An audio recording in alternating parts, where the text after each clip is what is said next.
तो हेलो दोस्तों, आप सभी का स्वागत है हमारे चैनल जीपीएम ऑनलाइन क्लासेस पर। आज हम आपके लिए लेकर आ गए हैं क्लास 12 फिजिक्स चैप्टर नंबर 8 का, जिसका नाम है इलेक्ट्रोमैग्नेटिक वेव यानी विद्युत चुंबकीय तरंग का 35 ऑब्जेक्टिव प्रश्न इस वीडियो में हम आपको करवाएंगे। तो चलिए हम लोग बिना देरी के शुरू करते हैं। तो आज का हमारा पहला प्रश्न है, देखिए क्या है कि निम्नलिखित में कौन सी वैद्युत चुंबकीय तरंगे नहीं। इसमें कहा जा रहा है कि कौन सा जो है विद्युत चुंबकीय तरंग नहीं है। क्या नाम दिया है? अल्फा किरण, गामा किरण, अवरक्त किरण, एक्स किरण। तो आप याद रखिएगा कि कौन कौन विद्युत चुंबकीय तरंग होता है, पहले ये आप समझ लीजिए। तो आर से यहाँ पे रेडियो यानी कि रेडियो तरंग, माइक्रो यानी सूक्ष्म तरंग, इंफ्रारेड अवरक्त तरंग,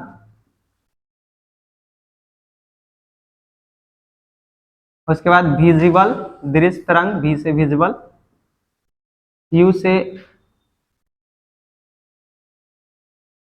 अल्ट्रा वायलेट पराबैंगनी,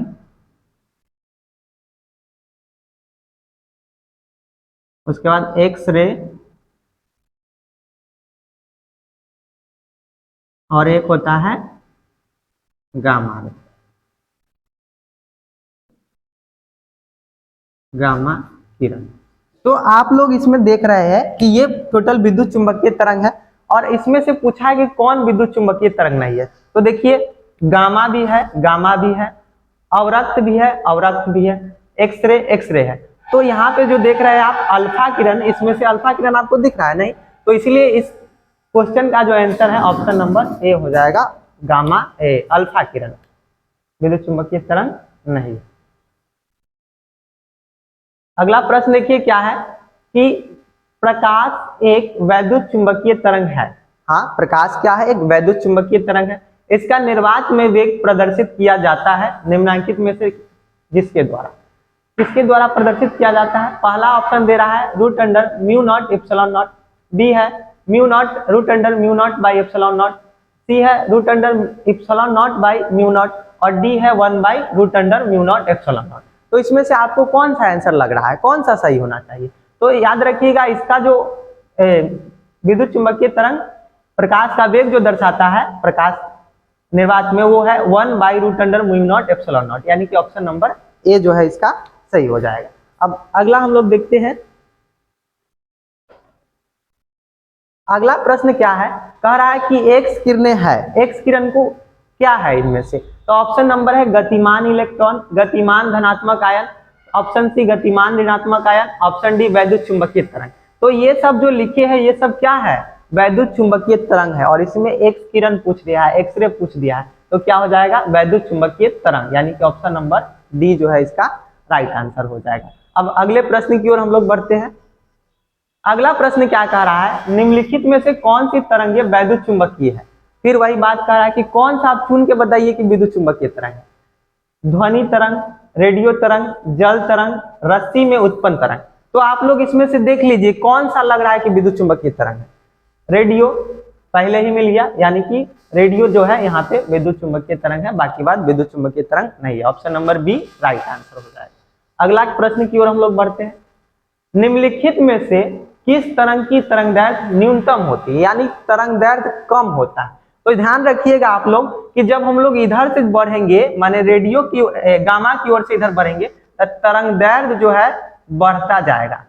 तरंगदैर्घ्य क्या होगा? तो बढ़ता जाएगा। और याद रखिए इधर से आएंगे तो आवृत्ति जो है, फ्रीक्वेंसी, आवृत्ति, तरंगदैर्घ्य क्या होता है? तो इस तरह से हम लोग इस तरह से देखते हैं, ये श्रृंग गर्त, श्रृंग गर्त। तो क्रमागत ये श्रृंग हो गया, इसको श्रृंग बोलते हैं, इसको भी श्रृंग बोलेंगे, और नीचे वाला को क्या बोलेंगे? गर्त। तो ये श्रृंग या गर्त के बीच की जो दूरी होती है, इसी को हम लोग तरंगदैर्घ्य लैम्डा से सूचित करते हैं। तो तरंगदैर्घ्य न्यूनतम होती है। तो इधर से जाने पर क्या हो रहा है? तरंगदैर्घ्य बढ़ते जा रहा है, तो न्यूनतम पूछ रहा है, तो गामा दे रहा है ऑप्शन, तो ऑप्शन नंबर सी ही राइट होगा, क्योंकि सबसे कम तरंगदैर्घ्य जो है गामा का होता है। इसका ऑप्शन नंबर सी जो है राइट आंसर हो जाएगा। अब अगले प्रश्न की ओर हम लोग बढ़ते हैं। अगला प्रश्न कह रहा है तरंगदैर्घ्य के बढ़ते क्रम में प्रकाश के रंग है। तरंगदैर्घ्य के बढ़ते क्रम में यानी कि सबसे ज्यादा तरंगदैर्घ्य किसका है, फिर किसका है, फिर किसका है। 3 दिया है। ऑप्शन नंबर ए है लाल पीला नीला, बी है पीला लाल नीला, सी है नीला लाल पीला, डी है नीला पीला लाल। तो ध्यान रखिए आप लोग, दृश्य प्रकाश कितने होते हैं, तो 7 रंगों से श्वेत प्रकाश जो होता है बना होता है। कौन कौन आप लोग याद किए होंगे, बैजानी, पिनाला, बैगनी, बै से बैगनी होता है, जा से जामुनी होता है, नी से नीला होता है, ह से हरा होता है, पी से पीला, ना से नारंगी और ला से लाल।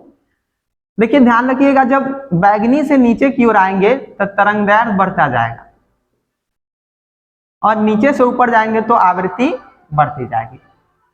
आवृत्ति क्या होता है कि 1 सेकेंड में कितना बेर दोलन किए, 1 सेकेंड में दोलनों की जो संख्या होती है उसी को आवृत्ति बोलते हैं। तो इसमें पूछा है कि प्रकाश के रंग है, तो क्या हो जाएगा, बढ़ते क्रम में, यानी कि सबसे पहले लाल, तो लाल वाला को पहले खोजिए, तो यहाँ पे मिल गया, बाकी बात तो काट ही देंगे। उसके बाद नारंगी तो नहीं है, पीला, फिर नीला, हरा ही नहीं है नीला, तो option number A he right answer हो जाएगा इसका। चलिए अब अगला प्रश्न हम लोग देखते हैं। अगला प्रश्न क्या है, इसका ऑप्शन नंबर ए हो जाएगा।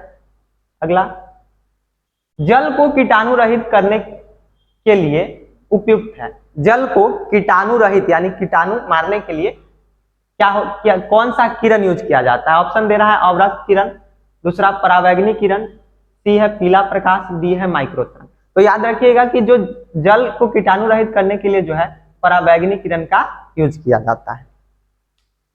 अगला हम लोग देखते हैं।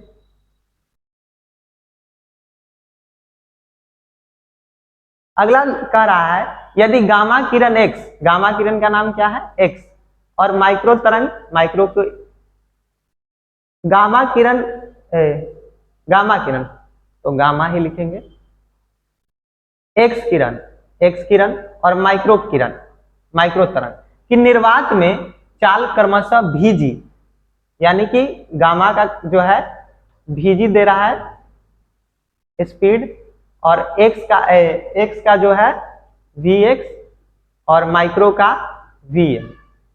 तो इसमें पूछ रहा है कि कौन सही है। ऑप्शन नंबर ए दे रहा है Vg बराबर Vx बराबर Vm, माने तीनों बराबर, या फिर Vg बड़ा हो Vx से बड़ा और ये Vm जो Vx से बड़ा हो, छोटा हो। फिर अगला है कि Vd बड़ा है Vg छोटा है Vm से, फिर इधर Vm छोटा है V, यहाँ पे Vg Vx Vm।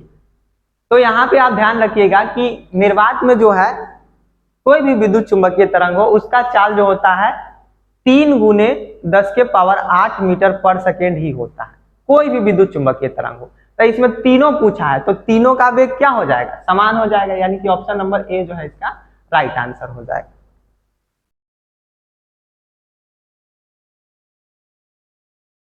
अगले प्रश्न की ओर हम लोग बढ़ते हैं। निम्नलिखित में से किस विद्युत चुंबकीय तरंग की आवृत्ति महत्तम होती है। अब पूछा है आवृत्ति महत्तम होती है, माने कि कौन सा ऐसा विद्युत चुंबकीय तरंग है जिसका आवृत्ति महत्तम यानी सबसे ज्यादा, मैक्सिमम, ये चारों में से। तो दे रहा है ऑप्शन रेडियो तरंग, परावैगनी तरंग, अवरक्त किरण या गामा किरण। तो देखिए ध्यान दीजिए, इधर से जब जा रहा है तो तरंगदैर्घ्य बढ़ते जा रहा है, यानी सबसे ज्यादा रेडियो तरंग का तरंगदैर्घ्य ज्यादा होगा, लेकिन इसमें आवृत्ति पूछा है तो इधर से बढ़िए, रेडियो का आवृत्ति कम होगा, सबसे कम जो है अंतिम कौन आ रहा है, गामा। तो इसमें ऑप्शन नंबर जो डी है वो सही हो जाएगा, गामा किरण इसका सही आंसर हो जाएगा। अगला प्रश्न की ओर हम लोग बढ़ते हैं।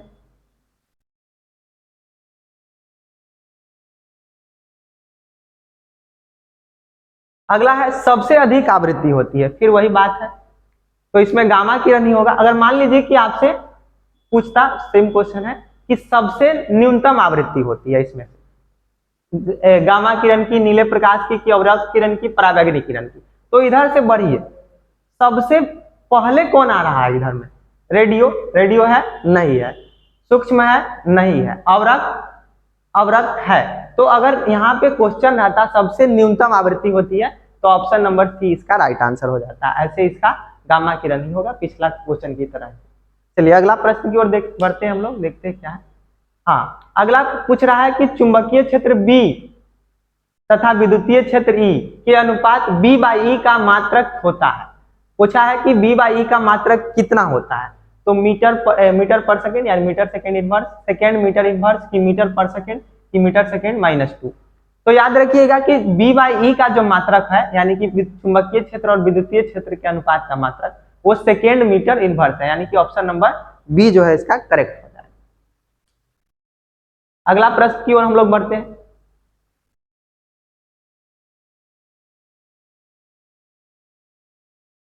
अगला प्रश्न क्या कह रहा है कि विद्युत चुंबकीय तरंग के इतिहास में किसका नाम नहीं है? विद्युत चुंबकीय तरंग के इतिहास में किसका नाम नहीं है? ऑप्शन ए है चंद्रशेखर वेंकटरमन, बी है जगदीश चंद्र बोस, सी है हर्ट्ज, डी है मार्कोनी। तो आप लोग इसमें देख रहे हैं कि ये जो चंद्रशेखर वेंकटरमन है, इसका विद्युत चुंबकीय तरंग के इतिहास में नाम नहीं है। ऑप्शन नंबर ए राइट हो जाएगा। अगले प्रश्न की ओर हम लोग बढ़ते हैं। इसमें आपसे पूछ रहा है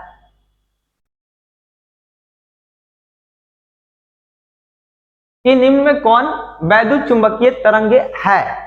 तो इसमें से देख लीजिए, वही आंसर हो जाएगा। ध्वनि तरंग, क्या ध्वनि इसमें आपको दिख रहा है?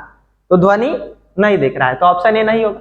प्रकाश तरंग, तो प्रकाश जो है वो दृश्य में ही आता है, तब प्रकाश तो हो जाएगा। अगला देख लेते हैं, ये दोनों, तो दोनों तो नहीं होगा, और डी इनमें से कोई नहीं, यानी कि ऑप्शन नंबर जो है बी इसका राइट आंसर हो जाएगा। अगले प्रश्न की ओर बढ़ते हैं। अगला प्रश्न कह रहा है क्षीणता को मापने के लिए निम्नलिखित में कौन मात्रक सही है? 4 दिया है और पूछ रहा है कौन सा सही है। ऑप्शन ए है डेसिबल, ऑप्शन बी है ओम, ऑप्शन सी है एम्पियर और ऑप्शन डी है वोल्ट।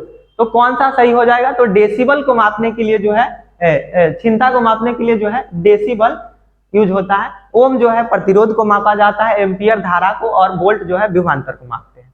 तो ऑप्शन नंबर ए इसका जो है राइट आंसर हो जाएगा। अगले प्रश्न की ओर हम लोग बढ़ते हैं। इसमें क्वेश्चन दे रहा है चुंबकीय क्षेत्र बी का ऊर्जा घनत्व होता है। चुंबकीय क्षेत्र बी का ऊर्जा घनत्व क्या होता है? ऑप्शन है ए है b²/2 mu naught, option B है b² mu naught, option C है b²4 mu naught, option D है b²3 म्यू नॉट।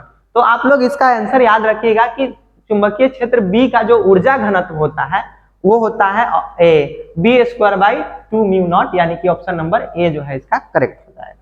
अगले प्रश्न की ओर हम लोग बढ़ते हैं। अगला प्रश्न दे रहा है विद्युत चुंबकीय तरंगों के अस्तित्व की प्रायोगिक पुष्टि करने वाले वैज्ञानिक थे। जो प्रायोगिक पुष्टि कौन किए थे कि विद्युत चुंबकीय तरंग है, तो वो थे, आप लोग याद रखिएगा, इसमें ऑप्शन क्या दे रहा है? Faraday, Maxwell, hertz, Markovnikov. तो वैद्युत चुंबकीय तरंग का जो प्रायोगिक पुष्टि किए थे वो किए थे हर्ट्ज। कौन किए थे? हर्ट्ज। ऑप्शन नंबर सी जो है इसका करेक्ट हो जाएगा। अगले प्रश्न की ओर हम लोग बढ़ते हैं। इसमें पूछ रहा है कि mu naught epsilon not power में -1/2, यानी कि इस तरह से है mu not epsilon not power में -1/2 का मान होता है। इसको आप ऐसे लिख सकते, देखिए पावर माइनस में है तो हम इसको ऐसे भी लिख सकते हैं 1/,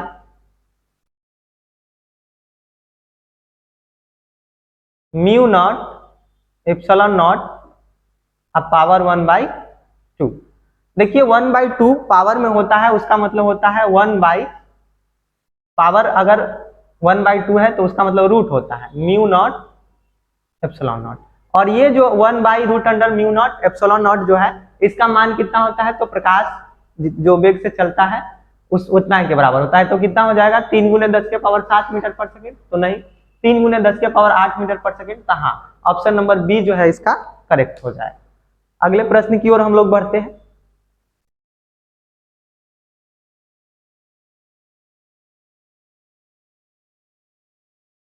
अगला प्रश्न है कि विद्युत चुंबकीय तरंग विक्षेपित हो सकती है, माने कि किससे वो विक्षेपित होगा विद्युत चुंबकीय तरंग। नाम में ही पहले ऑप्शन पढ़ लेते हैं। सिर्फ विद्युतीय क्षेत्र द्वारा, केवल विद्युत क्षेत्र से। सिर्फ चुंबकीय क्षेत्र द्वारा, कि केवल विद्युत चुंबक क्षेत्र द्वारा। ऑप्शन सी है ए और बी दोनों, यानी विद्युतीय और चुंबकीय दोनों द्वारा। ऑप्शन डी है इनमें से कोई नहीं। नाम ही क्या है इसका, विद्युत चुंबकीय तरंग, तब विद्युत वाला भी इसको परेशान करेगा, चुंबक वाला भी परेशान करेगा, यानी कि ये जो है विद्युत और चुंबक दोनों से परेशान हो सकता है, यानी कि ऑप्शन नंबर जो है सी ये राइट हो जाएगा इस प्रश्न का आंसर। अगले प्रश्न की ओर बढ़ते हैं। अगला प्रश्न क्या कह रहा है कि विद्युत चुंबकीय तरंगों में दोलनीय विद्युत क्षेत्र यानी ई, और चुंबकीय क्षेत्र यानी कि बी से लिखते हैं, में संबंध होता है।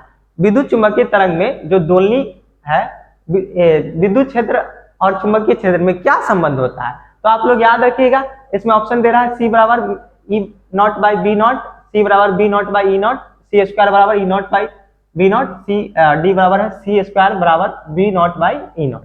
तो आप लोग याद रखिएगा इसका जो आंसर हो जाएगा ऑप्शन नंबर ए, सी बराबर E naught by B not. अगले प्रश्न की ओर हम लोग बढ़ते हैं।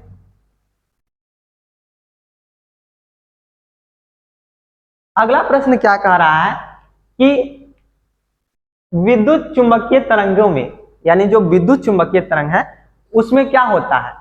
ऑप्शन दे रहा है विद्युत क्षेत्र तथा चुंबकीय क्षेत्र दोनों के दोलन तरंग से संचरण की दिशा में है, यानी कि इस तरह से विद्युत चुंबकीय तरंग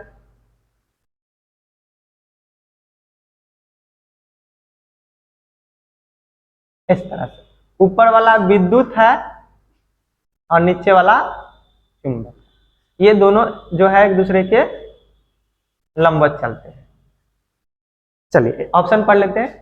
विद्युत क्षेत्र तथा चुंबकीय क्षेत्र दोनों के दोलन तरंग संचरण की दिशा में, क्या तरंग जिधर चल रहा है उधर ही दोनों चल रहे हैं। ऑप्शन बी विद्युत क्षेत्र तथा चुंबकीय क्षेत्र दोनों के दोलन तरंग संचरण की दिशा के लंबवत, क्या ये एक दूसरे के लंबवत चलते हैं।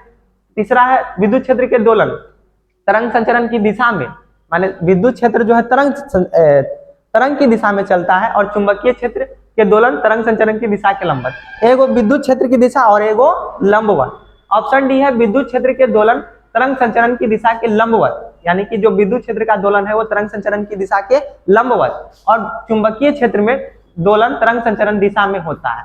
तो ध्यान रखिएगा कि जो दोनों होते हैं एक दूसरे के लंबवत चलते हैं, यानी कि इसका ऑप्शन नंबर जो बी है वो करेक्ट हो जाएगा। अगला प्रश्न की ओर हम लोग बढ़ते हैं। अगला प्रश्न क्या कह रहा है कि कोहरे में फोटोग्राफी के लिए प्रयुक्त होता है। कोहरा में जो फोटोग्राफी है उसके लिए इसमें से कौन सा किरण प्रयुक्त होता है। ऑप्शन ए दे रहा है पोलराइड, ऑप्शन बी अवरक्त, ऑप्शन सी पराबैंगनी, ऑप्शन डी एक्स किरण। तो याद रखिएगा कोहरे में जो फोटोग्राफी के लिए प्रयुक्त होता है वो होता है अवरक्त किरण। क्या होता है, अवरक्त किरण। तो इसका ऑप्शन नंबर बी जो है राइट हो जाएगा। अब हम लोग अगले प्रश्न की ओर बढ़ते हैं। हाँ, ये प्रश्न क्या कह रहा है कि एक्सरे की खोज किसने की। एक्सरे की जो खोज है वो कौन किया। ऑप्शन ए है न्यूटन, ऑप्शन बी है Henri Becquerel, option C Marconi, option D Roentgen. तो आपको इसमें से क्या लगता है किसने एक्सरे की खोज की थी। तो आप लोग जान रहे होंगे या फिर नहीं पता होगा, तो इसका ऑप्शन नंबर जो डी है रॉन्टजेन जो है वही एक्सरे की खोज किए थे। अच्छा बताइए न्यूटन ने किसका खोज किया था। तो न्यूटन जो है दृश्य प्रकाश का खोज किया था, दृश्य तरंग का। हेनरी बेकुरल जो है गामा का खोज किया था। हेनरी बेकुरल जो है वो किसका खोज किया था, तो इधर से लिखते हैं गामा का। और मार्कोनी जो है ये रेडियो तरंग का खोज किया था। देखिए यहाँ पे लिख देते हैं एक बार, रेडियो की खोज जो है किसने की, तो मार्कोनी ने। रेडियो की खोज मार्कोनी ने। सूक्ष्म तरंग की खोज तो ये आपका हो जाएगा हर्ट्ज। अवरक्त की खोज तो ये हो जाएगा विलियम हर्शेल। और यहाँ पे आपने हम दृश्य का बता दिया, दृश्य का खोज कौन किया, न्यूटन। परावैंगनी का याद रखिए रीटन, इसका न्यूटन। और एक्सरे का हो गया रुंटजन, और गामा का हेनरी बेकुरल। ये जो है इसके खोज करता है। तो अब हम लोग अगले प्रश्न की ओर बढ़ते हैं। हाँ, ये अगला प्रश्न क्या कह रहा है कि अदृश्य लिखावट को पढ़ने में किस किरण का उपयोग किया जाता है। जो अदृश्य लिखावट यानी कि जो लिखा हुआ था पहले लेकिन वो मिट चुका है, तो वहां पे हम लोग किस किरण का यूज करेंगे तो हमें वो दिख जाएगा। पराबैंगनी, एक्सरे, गामा रे या अवरक्त। तो याद रखिएगा कि अदृश्य लिखावट को पढ़ने के लिए पराबैंगनी किरण का यूज किया जाता है। ऑप्शन नंबर ए इसका राइट आंसर हो जाएगा। अगले प्रश्न की ओर हम लोग बढ़ते हैं। अगला क्या कह रहा है, माइक्रो तरंग यानी सूक्ष्म तरंग की आवृत्ति होती है। माइक्रो तरंग यानी कि यहाँ पे देख रहे हैं सूक्ष्म तरंग, इसकी आवृत्ति पूछ रहा है। इसमें ऑप्शन दे रहा है रेडियो तरंग की आवृत्ति से अधिक, कम, रेडियो तरंग की आवृत्ति से अधिक, प्रकाश तरंग की आवृत्ति से अधिक, अवरक्त किरणों की आवृत्ति से अधिक। तो आपको क्या इसमें से कौन सा आंसर लगता है? आप लोगों के सामने ये लिखा हुआ है और ये हमने बताया कि इधर से जब जाएंगे तो ये आवृत्ति बढ़ती जाएगी, तो क्या सही हो जाएगा? तो इसमें जो देख रहे हैं आप, रेडियो तरंग की आवृत्ति जो है उससे ज्यादा होगा, यानी कि ऑप्शन नंबर बी जो है इसका करेक्ट हो जाएगा। अगले प्रश्न की ओर बढ़ते हैं हम लोग।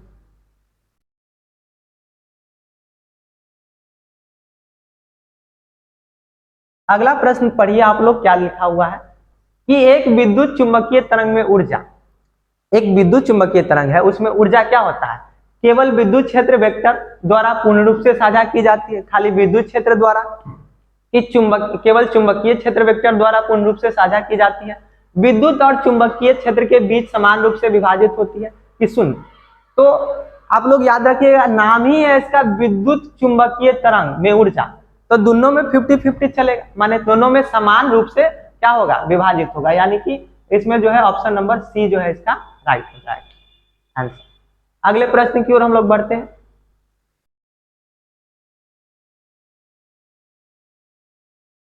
अगला प्रश्न क्या कह रहा है कि अवरक्त किरण जो इंफ्रारेड है वो निम्नलिखित क्षेत्रों के मध्य स्थित है। इनमें से कौन सा जो क्षेत्र है उसके बीच स्थित है? पहला है गामा किरण एवं पराबैंगनी क्षेत्र के बीच, बी है सूक्ष्म तरंग एवं दृश्य प्रकाश के बीच, सी है दृश्य प्रकाश एवं पराबैंगनी क्षेत्र के बीच, डी है पराबैंगनी एवं एक्स किरण के बीच। तो आप लोग देखिए क्या पूछा है, अवरक्त, अवरक्त किसके किसके बीच है? तो सूक्ष्म और दृश्य, सूक्ष्म और दृश्य। तो याद रखिए यहाँ पे ऑप्शन क्या हो जाएगा, सूक्ष्म एवं दृश्य के बीच में क्या है, अवरक्त। तो ऑप्शन नंबर बी इसका राइट हो जाएगा। अगले प्रश्न की ओर हम लोग बढ़ते हैं। किसी वैद्युत चुंबकीय तरंग के वैद्युत तथा चुंबकीय क्षेत्र होता है। कोई विद्युत चुंबकीय तरंग है, इसमें विद्युतीय तरंग और चुंबकीय तरंग होता है, परस्पर लंबवत व समान कला में, परस्पर लंबवत तथा विपरीत कला में, परस्पर समांतर व समान कला में, परस्पर समांतर तथा विपरीत कला में। तो आप लोग ये देख रहे हैं ये क्या होते हैं, परस्पर लंबवत होते हैं, एक दूसरे के क्या होते हैं, तो लंबवत होते हैं और समान कला में होते हैं। तो ऑप्शन नंबर जो है इसका परस्पर लंबवत व समान कला में, यानी कि ऑप्शन नंबर ए जो है इसका राइट आंसर हो जाएगा। अगले प्रश्न की ओर हम लोग बढ़ते हैं।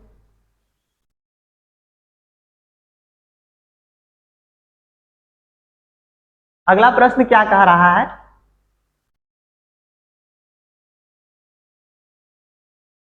कि वैद्युत चुंबकीय तरंग उत्पन्न होती है। वैद्युत चुंबकीय तरंग कैसे उत्पन्न होती है? ऑप्शन ए दे रहा है स्थैतिक आवेश द्वारा, माने स्थिर आवेश होते हैं उसके द्वारा, कि एक समान चाल से गतिमान आवेश द्वारा, जो एक समान चाल से चलते हैं आवेश उसके द्वारा, कि त्वरित आवेश द्वारा, कि उदासीन कणों द्वारा। तो याद रखिए कि जो वैद्युत चुंबकीय तरंग है वो त्वरित आवेश द्वारा क्या होते हैं, उत्पन्न होते हैं, यानी कि ऑप्शन नंबर सी इसका राइट आंसर हो जाएगा। हम अगले प्रश्न की ओर अब बढ़ते हैं। इसका ऑप्शन नंबर सी, इसमें पूछा है कि 1/√μ0 एप्सिलॉन नॉट का मात्रक है। तो इसका मात्रक क्या होता है, न्यूटन बटा कूलम, की वेबर पर मीटर स्क्वायर, की फैराड, की मीटर पर सेकंड। तो याद रखिए कि इसका चाल कितना होता है, 3 × 10 के पावर, मतलब इसका मान 3 × 10 के पावर 8 क्या लिखते हैं, मीटर पर सेकेंड। तो यही ना पूछा है कि मात्रक क्या होता है, तो मात्रक क्या हो जाएगा, मीटर पर सेकेंड। ऑप्शन नंबर डी जो है इसका करेक्ट हो जाएगा।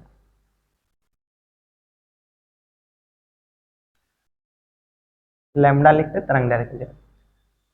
अगला क्या है, पराबैंगनी किरणों में पराबैंगनी किरणों को फोकस करने के लिए किस पदार्थ का लेंस प्रयुक्त करेंगे? तो ऑप्शन ए है क्वार्ट्ज, बी है कैल्साइट, सी है कांच, डी है उच्च घनत्व वाला कांच। तो पराबैंगनी किरणों को फोकस करने के लिए हम लोग किस पदार्थ का यूज करेंगे, किस पदार्थ के लेंस का यूज करेंगे? तो आप लोग याद रखिएगा, हम लोग इसमें क्वार्ट्ज का हम लोग क्या करेंगे, यूज करेंगे, यानी ऑप्शन नंबर ए इसका राइट आंसर हो जाएगा। अगले प्रश्न की ओर बढ़ते हैं हम लोग। इसका ऑप्शन नंबर ए, इसमें क्या कहा रहा है कि कोहरे में फोटोग्राफी के लिए प्रयुक्त फिल्म होती है। कौन सा जो है इसमें से कोहरे में फोटोग्राफी के लिए लगाया जाता है, लिया जाता है, यूज किया जाता है? पहला है पोलराइड, दूसरा है अवरक, तीसरा है पराबैंगनी, चौथा है साधारण। तो याद रखिए कि इसमें जो है अवरक किरण का जो यूज है वो कोहरे में फोटोग्राफी के लिए प्रयुक्त किया जाता है। अगले प्रश्न की ओर हम लोग बढ़े। इसका ऑप्शन नंबर बी। ये क्या प्रश्न दे रहा है कि प्रकाश के ये नहीं होगा। प्रकाश के कणिका सिद्धांत का प्रतिपादन किसने किया, यानी प्रकाश को कण किसने बताया? तो ऑप्शन ए दे रहा है न्यूटन, बी आइंस्टीन, सी मैक्सवेल, डी हाइगेंस। तो याद रखिएगा कि न्यूटन ने ही प्रकाश के कणिका सिद्धांत का दिया, इसलिए इसका ऑप्शन नंबर ए राइट हो जाएगा। और हाइगेंस जो है तरंग सिद्धांत दी, ऑप्शन नंबर ए इसका राइट आंसर। अगले प्रश्न की ओर बढ़ते हैं।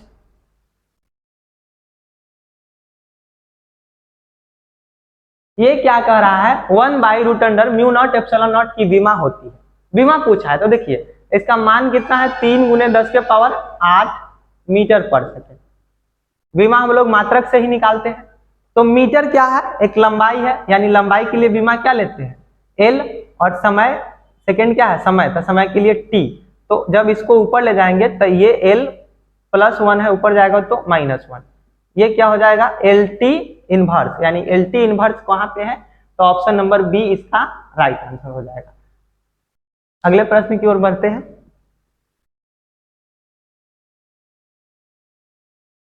ये क्या दिया है, इनमें से किसका तरंगदैर्ध्य अधिकतम है? अब तरंगदैर्ध्य अधिकतम पूछ रहा है, तो इधर से तरंगदैर्ध्य अधिकतम बढ़ता जाएगा। तो सबसे अधिकतम तरंगदैर्ध्य किसका होगा, रेडियो का। तो इसमें ऑप्शन रेडियो दे रहा है तो रेडियो होगा, बाकी बात सबका इससे कम होगा। ऑप्शन नंबर सी इसका राइट आंसर। अगले प्रश्न की ओर बढ़ते हैं हम लोग। निम्नलिखित में से किस रंग की आवृत्ति सबसे कम है? बहुत अच्छा प्रश्न है। किस रंग की आवृत्ति जो है सबसे कम है? ऑप्शन दे रहा है लाल, पीला, बैंगनी, हरा। तो ध्यान रखिएगा कि जब रंग में चलते हैं तो बैंगनी से जब स्टार्ट करेंगे तो तरंगदैर्ध्य जो है लाल का सबसे ज्यादा होता है, इसीलिए खतरे का संकेत लाल ही होता है। और आवृत्ति जो है नीचे से चलेंगे, माने कि लाल रंग का तरंगदैर्ध्य सबसे ज्यादा है लेकिन आवृत्ति सबसे कम है, 1 सेकंड में दोलन बहुत कम करता है। लेकिन बैंगनी का जो है सबसे अधिक आवृत्ति है। तो इसमें पूछा है सबसे कम है, आवृत्ति सबसे कम पूछा है। अगर अधिक होता तो option number C right answer होता, लेकिन सबसे कम जो है लाल का हो जाए। सबसे कम किसका हो जाएगा, लाल का। अगर तरंगदैर्ध्य पूछता सबसे कम तो बैंगनी का, तो यहाँ पर इसका ऑप्शन नंबर ए जो है राइट आंसर हो जाएगा। तो हमारा जो है 35 प्रश्न पूरे कंप्लीट हुए। तो अगले वीडियो में हम आपसे मिलते हैं। इसी तरह से हम आपके लिए प्रश्न लाते रहेंगे, ऑब्जेक्टिव 5 नंबर वाले, सब्जेक्टिव। तो वीडियो देखने के लिए धन्यवाद।